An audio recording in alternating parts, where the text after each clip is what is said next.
आज 1 फेब्रुवारी गुरुवार. सगळ्यांना शुभेच्छा.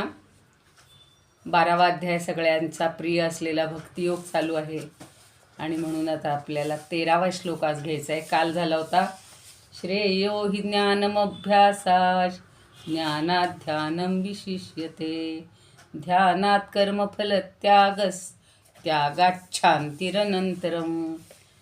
कर्मफलत्यागामुळं आपल्याला निरंतर किंवा सतत, अनंतरमचा अर्थ आहे सतत, अशी शांती प्राप्त होते. किती सोपं आहे बघा. बाकी काही करण्यापेक्षा कर्मफळाची अपेक्षा ठेवायची नाही. दुसऱ्याही अध्यायात आपण पाहिलेलं आहे, कर्मण्येवाधिकारस्ते मा फलेषु कदाचन. तर तो श्लोक सगळ्यांचा पाठ असतो अगदी, आणि आपण तसं आचरणात आणतही असतो. वसुदेवसुतं देवं कंसचाणूरमर्दनं देवकी परमानन्दं कृष्णं वन्दे जगद्गुरुं. गुरुर्ब्रह्मा गुरुर्विष्णुः गुरुर्देवो महेश्वरः गुरुः साक्षात् परब्रह्म तस्मै श्रीगुरवे नमः. शान्ताकारं भुजगशयनं पद्मनाभं सुरेशं विश्वाधारं गगनसदृशं मेघवर्णं शुभांगं लक्ष्मीकान्तं कमलनयनं योगिभिर्ध्यानगम्यं वन्दे विष्णुं भवभयहरं सर्वलोकैकनाथं. यं ब्रह्मा वरुणेन्द्ररुद्रमरुतस्तुन्वन्ति दिव्यैस्तवैर्वेदैः साङ्गपदक्रमोपनिषदैर्गायन्ति यं सामगाः. ध्यानावस्थिततद्गतेन मनसा पश्यन्ति यं योगिनो यस्यान्तन्न विदुःसुरासुरगणा. देवाय तस्मै नमः, देवाय तस्मै नमः. जय श्रीकृष्ण. सर्व श्रोत्यांना आणि भगवद्गीता भक्तांना सादर वंदन. खरं म्हणजे आपल्याला 2 दिवसात एवढे 7-8 श्लोक व्हायला पाहिजेत, पण नाहीतर आपण पुन्हा करूयात आल्यानंतर. अद्वेष्टा सर्वभूतानां मैत्रः करुण एव च निर्ममो निरहंकार समदुःख सुखक्षमी. पुढचा पण घेऊन टाकू लगेच. संतुष्ट सततं योगी यतात्मा दृढनिश्चयः मय्यर्पितमनो बुद्धिर्यो मद्भक्तः स मे प्रियः. आता सगळ्या प्राणीमात्रांविषयी द्वेषभावरहित म्हणजे अत्यंत प्रेमानं राहणारा आणि मैत्री वगैरे करणारा असा जो भक्त आहे, त्याची आता वैशिष्ट्य सुरू होत आहेत. इथपासून सगळी भक्ताची लक्षणं छान सांगतात बघा भगवंत. आणि याच्यातली कोणती वैशिष्ट्य, कोणते गुण आपल्याजवळ आहेत याची आपण टिकमार्क करायची संध्याकाळी. अद्वेष्टा, कुणाचाही द्वेष कधीही न करणारा म्हणजे द्वेषभावानं रहित. आणि सर्वभूतानां अद्वेष्टा, फक्त माणसांच्या बाबतीत नाही, फक्त घरातल्यांच्या बाबतीत नाही, तर सर्वभूतांच्या ठिकाणी जो द्वेषभावानं रहित असतो. आणि मैत्र हा सगळ्यांच्या ठिकाणी पण मैत्रीभावानं राहणारा, प्रेमळ असा. शिवाय करुण हा म्हणजे अत्यंत दयाळू, कारुण्यानं भरलेला. करुण एव च, एव म्हणजे च, तसंच. अजून तो कसा पाहिजे? च म्हणजे आणि कसा हवा आहे? निर्मम हा, ज्याच्या ठिकाणी ममत्व नाही, ममता नाही, हा माझा हा तुझा हा भेद नाही. आणि निरहंकार हा, अहंकार रहित. अजून सगळ्यात महत्त्वाचं समदुःख सुखक्षमी. समदुःख सुख हा, आज मला सुख आहे, छान काहीतरी मिळाले म्हणून मी सुखी, आणि काहीतरी माझं नुकसान झालं की लगेच दुःखी. मला वेदना व्हायला लागल्या मी दुःखी, मला छान बरं वाटायला लागलं की मी सुखी. तर सम हे दोन्ही समान मानायचे. सुखात आणि दुःखात समतोल राहणारा असा तोच समदुःख सुख हा. आणि शेवटचा आहे क्षमी. क्षमी म्हणजे क्षमावान. इतकी सगळी वैशिष्ट्ये जर असतील, एवढा 13वा श्लोक जरी आपण लक्षात आणला तरी आपल्या वागण्यामध्ये, आपल्या आचरणामध्ये आपल्या सगळ्यांच्या संबंधामध्ये किती फरक पडेल सांगा तुम्ही. अजून पुढची पण विशेषण पाहून घेऊया. संतुष्ट हा सततम, सतत संतुष्ट असणारा, निरंतर संतुष्ट असणारा. अहो काल जरा मला बरं नव्हतं म्हणून मी माझी तब्येत बिघडली म्हणून माझं सगळं संतुष्टच, किंवा काही मला कोणी दोन शब्द बोलले म्हणून माझी तुष्टी गेली, मी संतुष्ट नव्हतो, ही बातच नाही आहे. निरंतर सततमला अर्थ आहे.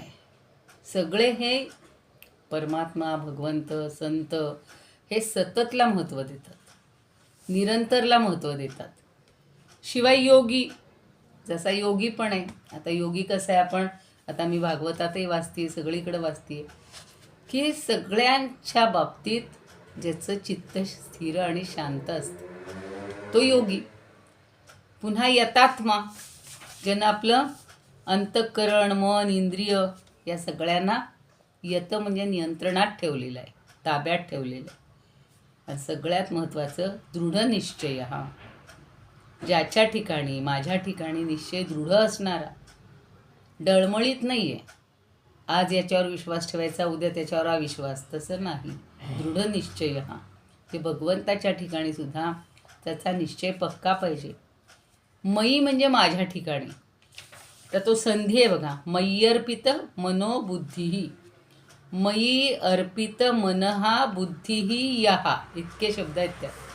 मयी म्हणजे माझ्या ठिकाणी, अर्पित म्हणजे अर्पण केलेली, काय काय, मन, बुद्धी असा जो आहे. यहा म्हणजे जो, यो हे संधीमुळं होतं, तर यो म्हणजे यहा मद्भक्त हा समे प्रिय हा, ज्यानं माझ्या ठिकाणी आपली मन बुद्धी अर्पण केलेली आहे, असा तो माझा भक्त मे प्रिय हा, मला अतिशय प्रिय असतो. किती गोष्टी त्याच्या सांगितल्या बघा.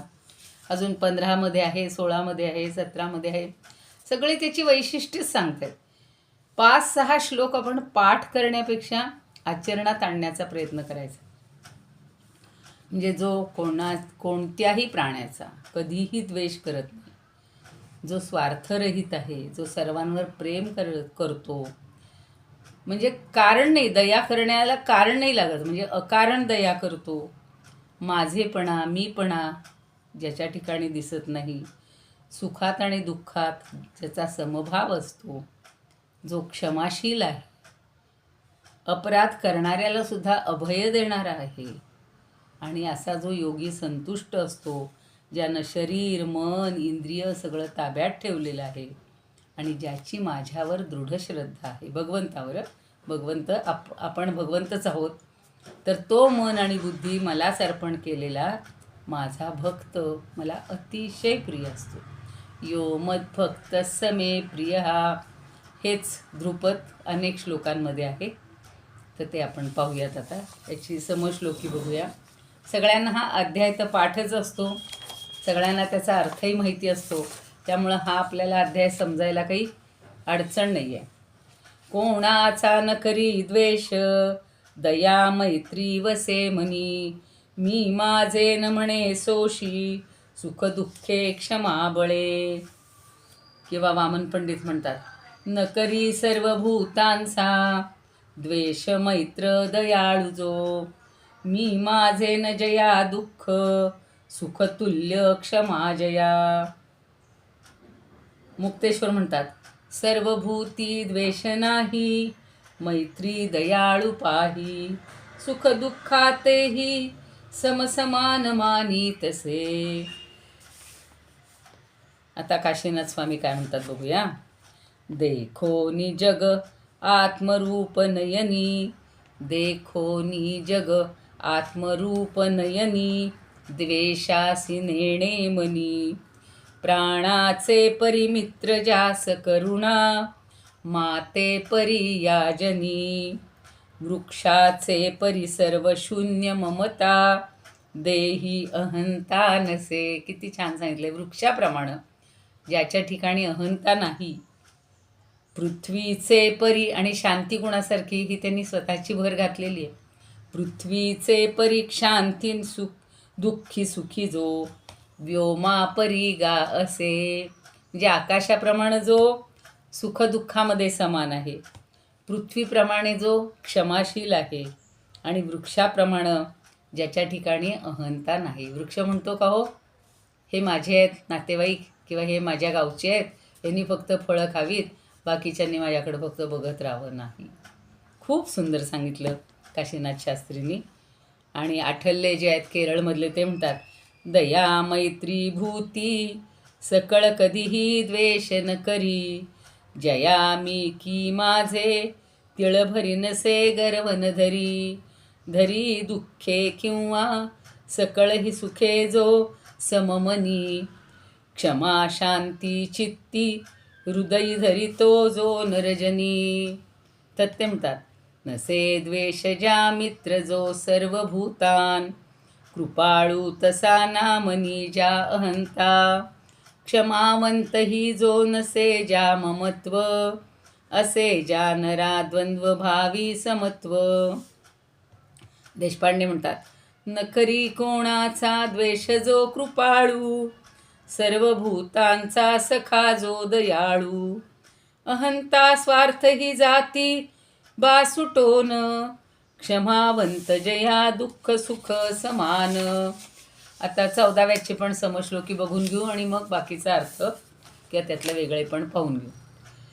विनोबा म्हणतात, सदा संतुष्ट जो योगी, संयमी दृढनिश्चयी, संतुष्ट सततम योगी. हाच आहे ना? हां, बरोबर. संतुष्ट सततम योगी. त्याचं बघा, सदा संतुष्ट जो योगी, संयमी दृढनिश्चयी, अर्पी मज मनोबुद्धी, भक्त तो आवडे मज.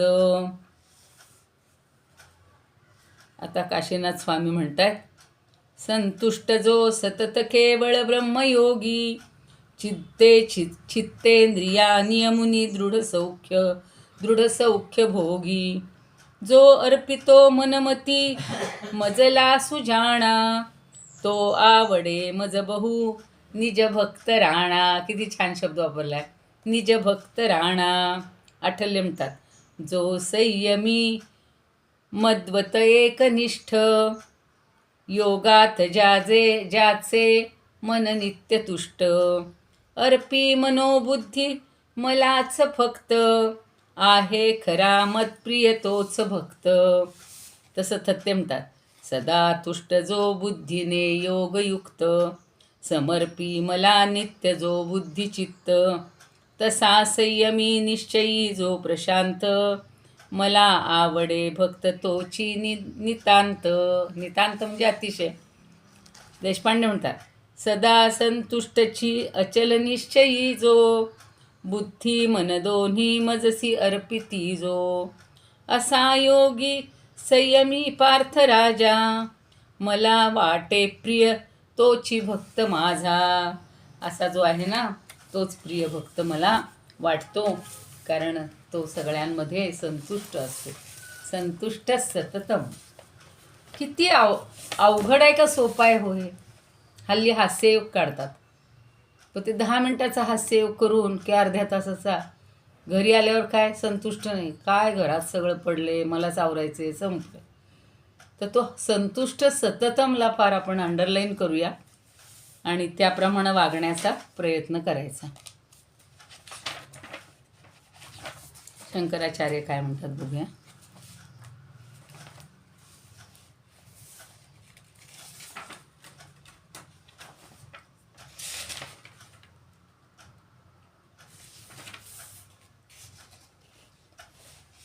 अद्वेष्टा सर्वभूतानां, जो सगळ्या भूतमात्रांच्या बाबतीत द्वेषभाव शून्य आहे.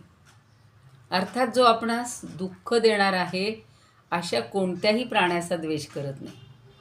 म्हणून पूर्वीच्या ऋषीचे, जाबाली म्हणून ऋषी होते किंवा सगळ्याच ऋषींच्या इथे सगळं आपपरभाव सोडून, जन्मजात वैर सोडून सगळे प्राणी एकमेकांशी खेळत असलेले असायचे.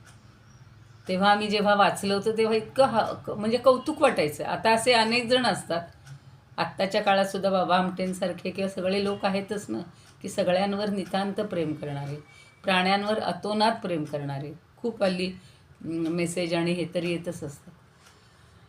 तर द्वेष कुठल्याही प्राण्याच्या बाबतीत द्वेष नाही. अर्थात जो आपणास दुःख देणार आहे अशा कोणत्याही प्राण्याचा द्वेष करत नाही आणि भूतमात्रांना आत्मरूपाप्रमाणे पाहतो.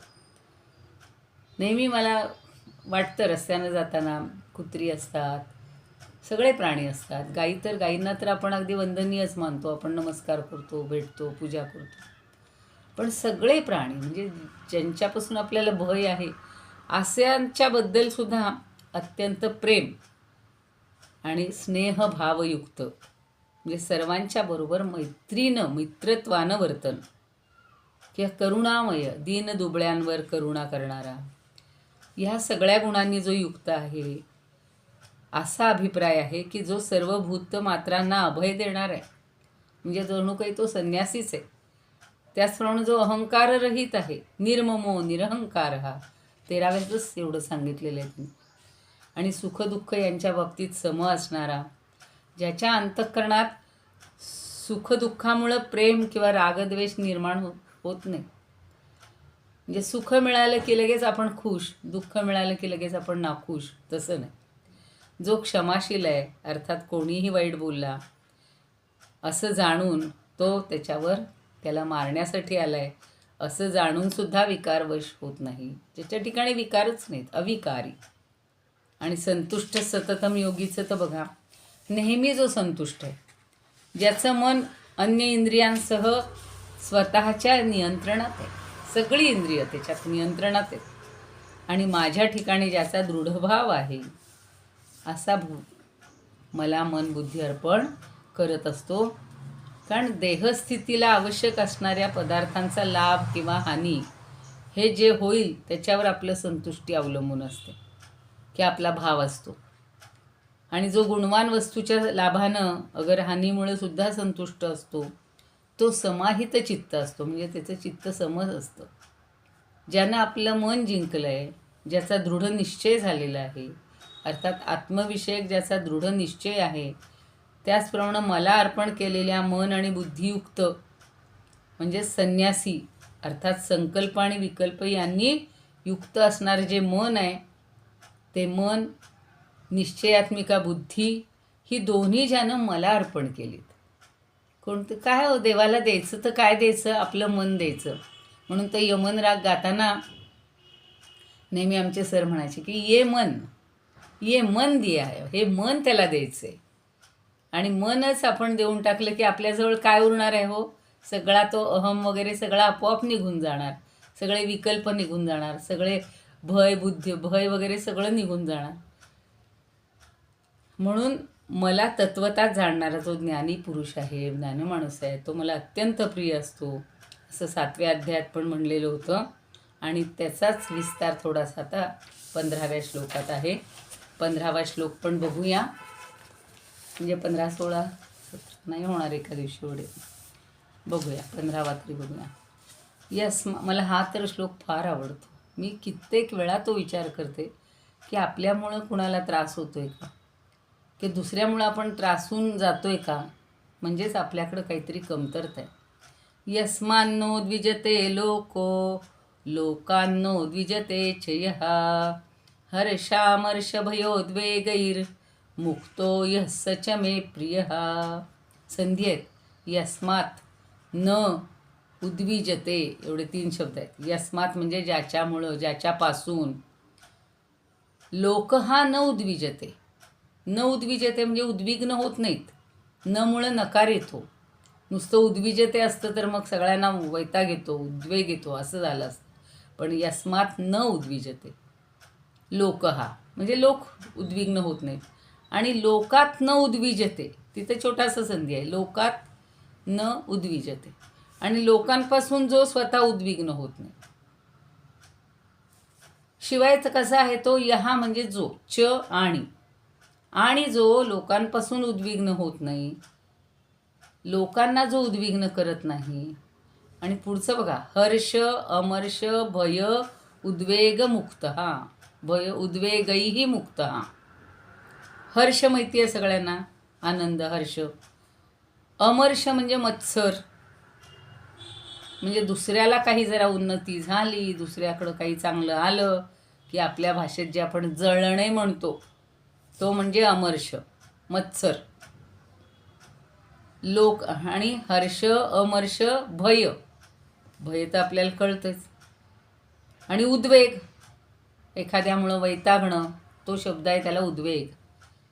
या सगळ्यांनी मुक्त उद्वेगैही मुक्त मुक्तो म्हणजे मुक्त विसर्गाचा ओ होतो. असे किती शब्द आले. तुम्ही जर एक हा प्रोजेक्ट कोणी केला आवडीनं, की जिथे जिथे विसर्गाचा लोप हे झालेला आहे, ओ झालेला आहे, तेवढे संदर्भ, श्लोक क्रमांक आणि ते शब्द लिहून काढा. एक छान प्रोजेक्ट होईल आणि मग तुम्हाला हा एवढा एक संधी आयुष्यभर तुम्हाला सोडवता येईल. यहा सहा च मे प्रिय. आता सच्या पुढे विसर्ग का गेला? पुढे च आलाय म्हणून.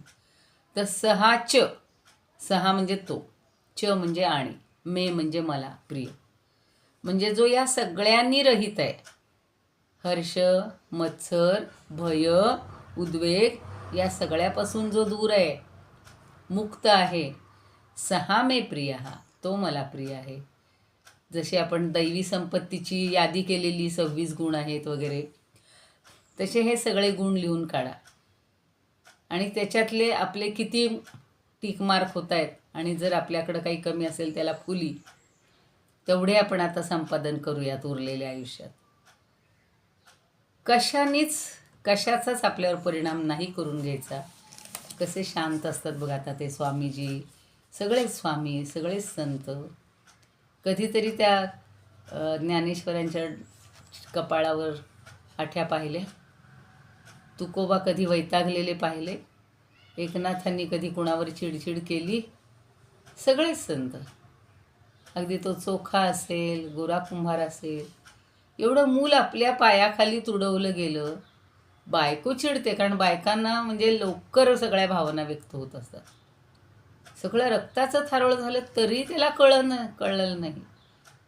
आणि नंतर फक्त भगवंतालाच, कारण हे सुद्धा म्हणजे माझं काहीतरी हे असेल, प्राक्तन असेल, माझ्यातून काहीतरी चूक झाली म्हणून मला तरी काय म्हणजे दोष देऊन तरी काय उपयोग आहे. इतकी शांत वृत्ती. बरं, असे जे आहेत ना ते भक्त खूप लाडके आहेत, खूप प्रिय आहेत. नामदेव तर विठ्ठलाचा किती लाडका आहे आपल्याला सगळ्यांना माहिती आहे. अगदी लहान बाळासारखा तो हट्ट करतो आणि सगळे कुठल्याही क्षणी तो बरोबर त्याला तिथे जाऊन भेटतच असतो. सगळ्या सुखदुःखाच्या प्रसंगी. नरहरी सोनार काय, सगळे नंतर सगळे असे आपल्याला समजायला लागतात ना संत, तेव्हा लक्षात येतं की त्यांच्याकडं किती या सगळ्या गुणांचा सगळ्या अगर साठा, आकर म्हणजे खाण अशी आहे.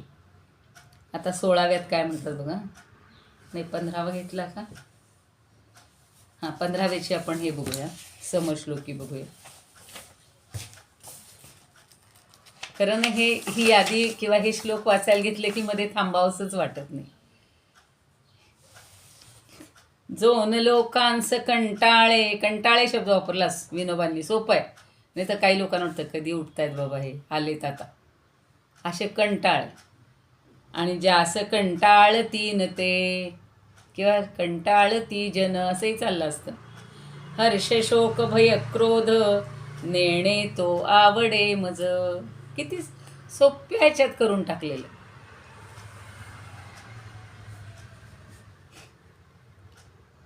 आता नातू म्हणतात बघा, ज्यापासूनी जनन भी जगतास हाही, ज्यापासूनी जनन भी जगतास हाही, नारायणांग्रियुग चिंतुनी भीत नाही.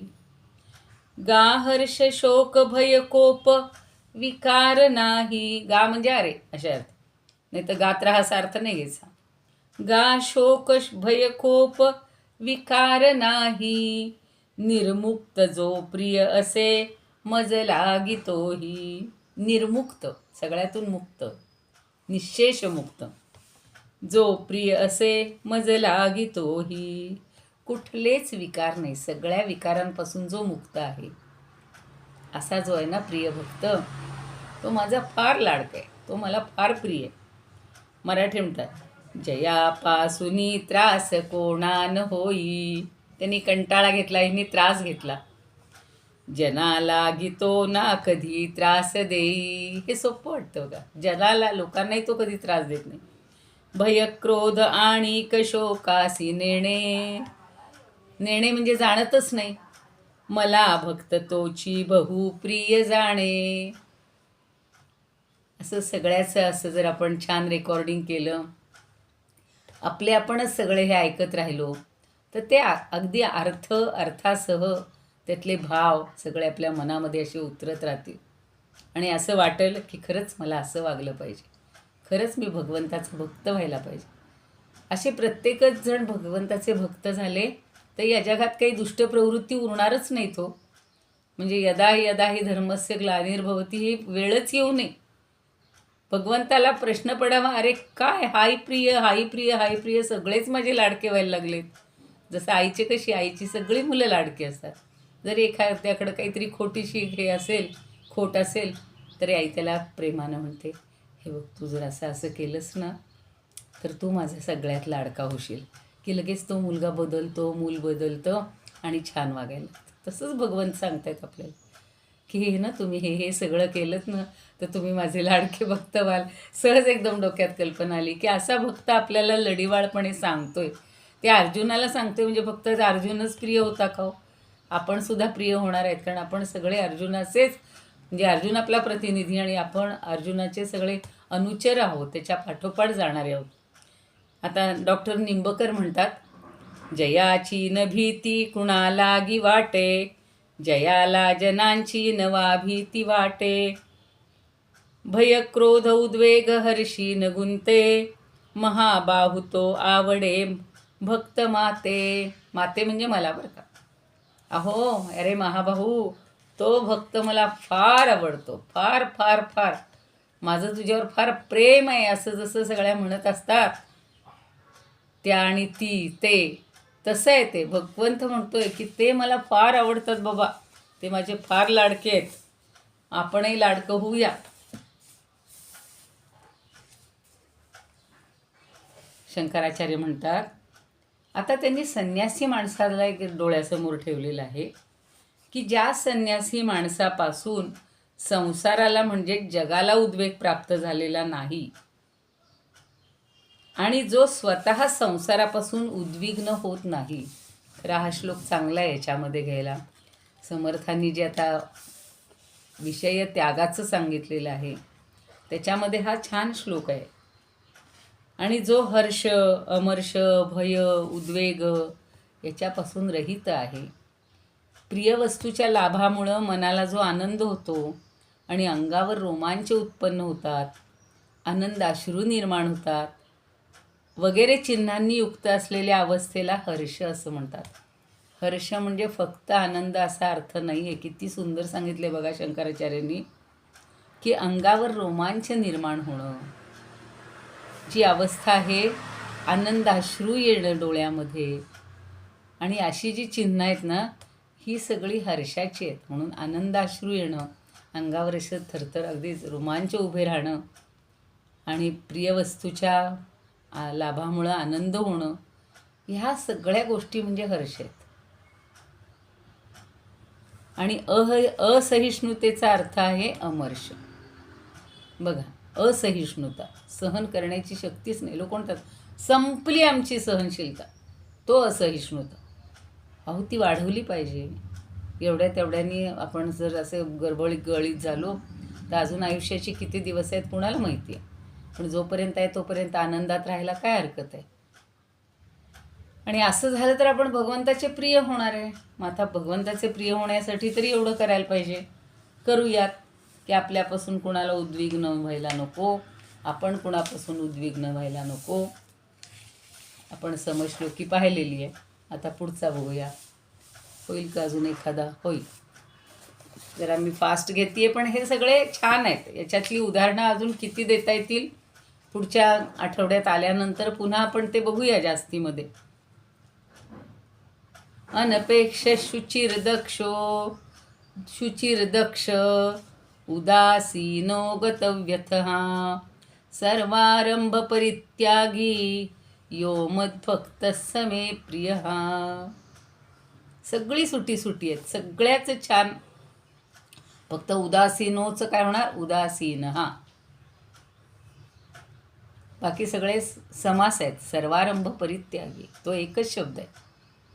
आता एक एक शब्दाचा अर्थ बघा. संधी नसलं की जरा सोपं वाटतं, आणि सगळी ओळच्या ओळ जर संधियुक्त असेल तर अगदी आपल्याला म्हणजे एक चॅलेंज असतं की हा श्लोक कसा म्हणायचा आणि कुठं थांबायचं. मग त्यातले त्यात तिथल्या तिथं थोडे पॉज आपण समजून घेतो. आता हे सोपं आहे. अनपेक्षा म्हणजे जो पुरुष आकांक्षारहित आहे, अनपेक्षित घडलं आपण म्हणतो की नाही. अहो, वाटलं नव्हतं अशी संधी आम्हाला मिळेल, हे सगळं अनपेक्षित घडलं. तसा तो अनपेक्षा, हा अपेक्षा न ठेवणार आहे.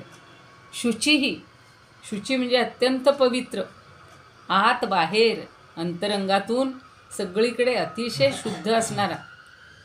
आता 13वा अध्याय आपल्याला पाहायचं आहे. 13व्या अध्यायात 7वा श्लोक असाच येणार आहे, तो तेव्हा बघूया. आणि दक्ष म्हणजे अगदी अलर्ट, चतुर. खुट्ट झाले की लगेच काहीतरी, बेल नाही वाजली तरी काहीतरी सावल्यांचा भास होतो. अरे कोण आले विचारलं की त्या माणसाला बरं वाटतं. अहो, तुमची बेल चालू नाही का? नाही हो, लाईट गेलेत. बरं, ठीक आहे. दक्ष, उदासीन.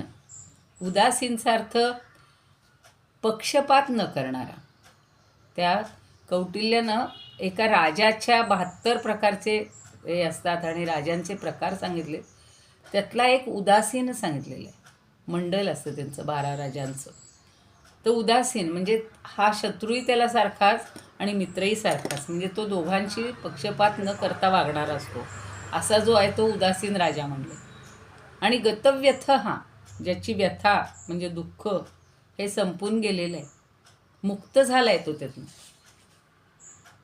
आणि सर्वारंभ परित्यागी, सगळ्या आरंभांचा त्याग करणारा. म्हणजे काय हो, की मनाने आपण एखादी गोष्ट ठरवत असतो, वाणीनं एखादी गोष्ट बोलत असतो, शरीरानं काहीतरी करायचं ठरवत असतो. म्हणजे याच्याद्वारा जे प्रारब्धानं होणाऱ्या सगळी जी स्वाभाविक कर्म आहेत, त्या कर्मांचा कर्तेपणाचा अभिमान न बाळगणारा, इतकं त्याच्या अर्थ आहे. सर्वारंभ परित्यागी. नकळत का विना, कळत का विना आपल्यातून बोललं जातं, पण त्याचा स्वतःकडे घ्यायचा नाही अभिमान. मनात सुद्धा आणायचं नाही, म्हणून मनाने पण म्हटलेलं आहे. नाही तर लोकांच्या आम्ही कुठं बोललोय कुणाला, पण मनात असतं ना की बा एवढं सगळं मलाच करायला लागते, मीच एकटीनं सगळं जुळवाच नाही. मनाने सुद्धा हा अभिमान ठेवायचा नाही, वाणीनंही नाही, आणि शरीरानं तर मुळीच नाही. नाहीतर लोक जास्त पुढे पुढे, कुणी आले ना, गेस्ट आले की त्यांच्या वेळेला पुढं पुढं पुढं जातात, हे द्या ते द्या. तसं नाही. आधी राबणारे पण कष्ट असतात, ज्यांचे हात असतात त्यांना पण ते मिळून दिलं पाहिजे आपण. तर सर्वारंभ परित्यागी, सगळ्या आरंभाचा त्याग करणारा. यहा, यो म्हणजे यहा, मदभक्त हा समे प्रिय, जो माझा भक्त आहे तो मला अतिशय प्रिय आहे, अतिशय प्रिय आहे. जे कशाची अपेक्षा न ठेवणारा, अंतर्बाह्य शुद्ध असणारा, चतुर, तटस्थ, उदासीन आणि दुःखमुक्त असा कर्तृत्वाचा अभिमान न बाळगणारा माझा भक्त मला अतिशय प्रिय असतो. जे नेणे व्यथा उदासीन दक्ष निर्मळ निस्पृह, नेणे व्यथा उदासीन दक्ष निर्मळ निस्पृह, सोडी आरंभ जो सारे भक्त तो आवडे मज. सगळ्या व्यथा वगैरे जो सोडतोय, आरंभ सोडतोय, तो मला भक्त आवडतो.